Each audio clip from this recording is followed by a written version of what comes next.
come to the bold analysis, Janyando, Miguna is finding it difficult to regroup. And there is a hot speculation that could he land in UDA party? Do you think that will be a big spot for him? Can I shock you that Miguna was a live member of ODM party and is still a live member of ODM party? He has never left ODM. He has never left ODM. That's what someone was actually telling me. Do you think he can join UDA? Why not? This is what is in the corridors of Twitter. Johnston Muthama, UDA chairman. I met Dr. Miguna and other leaders at my Gilgil office, Nairobi, this afternoon. It was unconstitutional to forcibly deported to Miguna, him to be deported in Canada. This was blatant violation of human rights, and nothing could justify the action taken upon him by the deep state. And I could also see my good friend Kevin, who is his personal secretary. They went to meet, Miguna went there to meet UDA chairman, that is Johnston Muthama. What do you read? Miguna is now a man that is out there. And because UDA chairman coming out to meet with him, they met by then in Muthama's private office, not actually the Hustler Nation Center. And when I spoke about it, some people were saying I was lying. No one is in that Hustler Plaza. No one is there. Go and do your research. Muthama met Miguna, and of course, this is something that is not taken lightly. And I want us to just make some few observations over this. Muthama may be left out of government so that he can run UDA party. Or what do you think?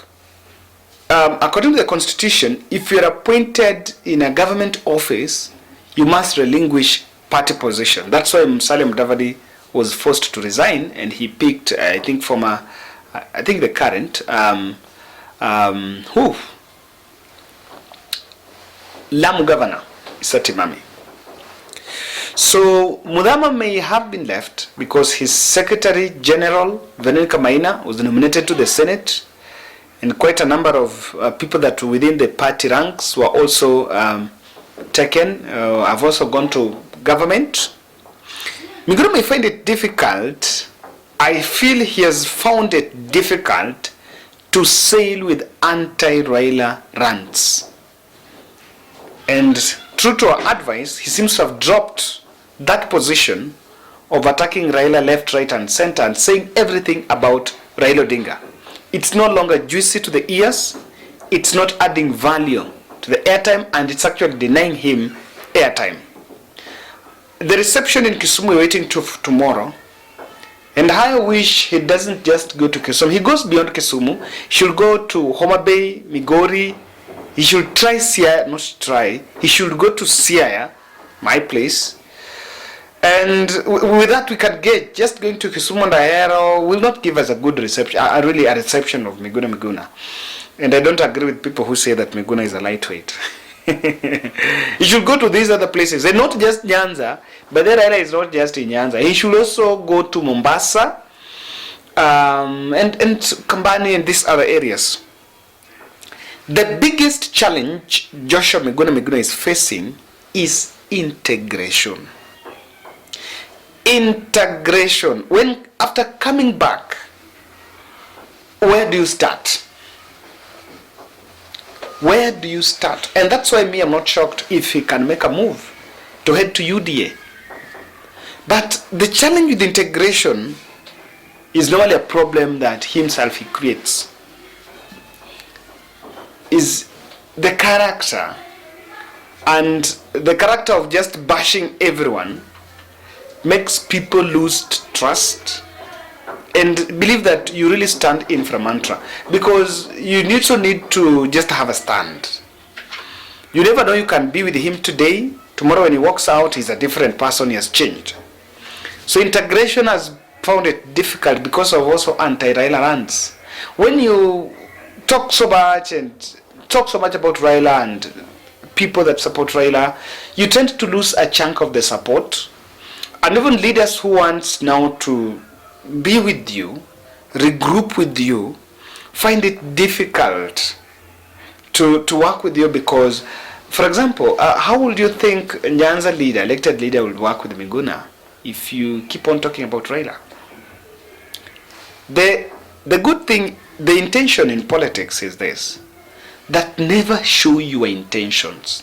You want to be the Luo kingpin? Totally no problem with it. But don't show those intentions public.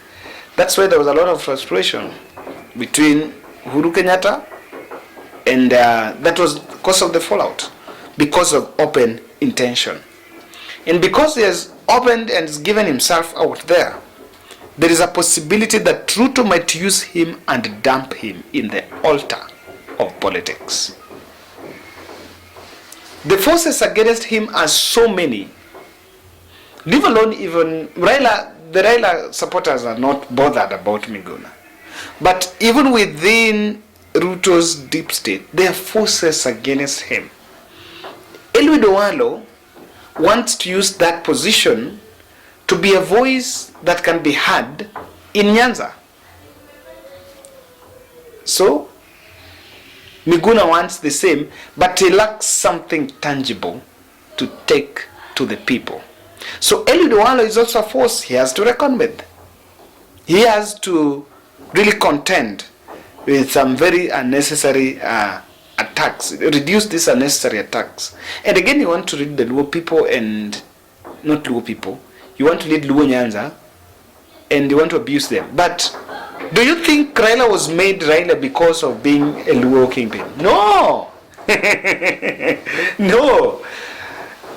It's not because of Luo, and that's why Miguna gets it wrong.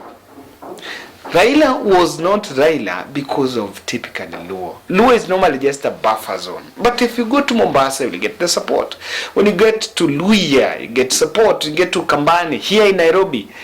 Even now, lately, in Central. Can Miguna go to Central and take Raila supporters from Central? Absolutely no. And these are the things that Miguna wants from Ruto. I wonder whether he's going to get them. There are three things that he actually wants from Ruto. I don't know whether he's going to get them. What he wants, number one, is to find an opportunity to regroup. Whether it's going through UDA, and of course, you know, government is more of an appointive position. He has said that it's not a must for him to be in government. But he would want UDA party to find a platform to regroup. And when you regroup, when you get to that party, number one, you forget about your Nyanza activism. And maybe then cut out a national outlook. But regrouping through UDA might also mean that he is targeting the urban politics.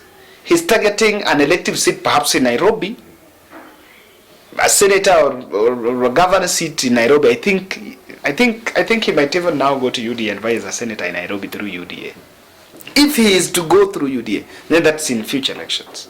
So that regrouping is what he really wants. You know, he cannot come with the NRM because NRM was a very wild, amorphous group that I think was a bit of indoctrination of the youth with the Western politics and all that. Mahatma Gandhi, I don't know if I've mentioned it well.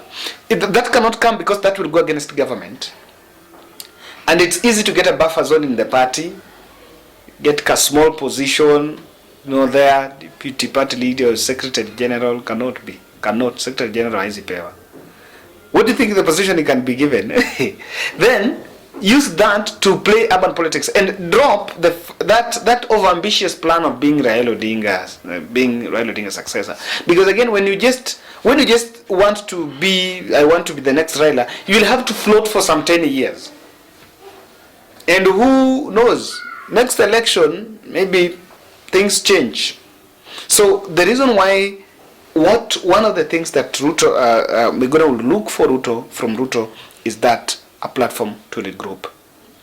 But number two is he want the push Ruto to help him push for compensation on violation of human rights, which he knows very well that if it is something that Ruto will do in the glare of the cameras, then it would have been done yesterday.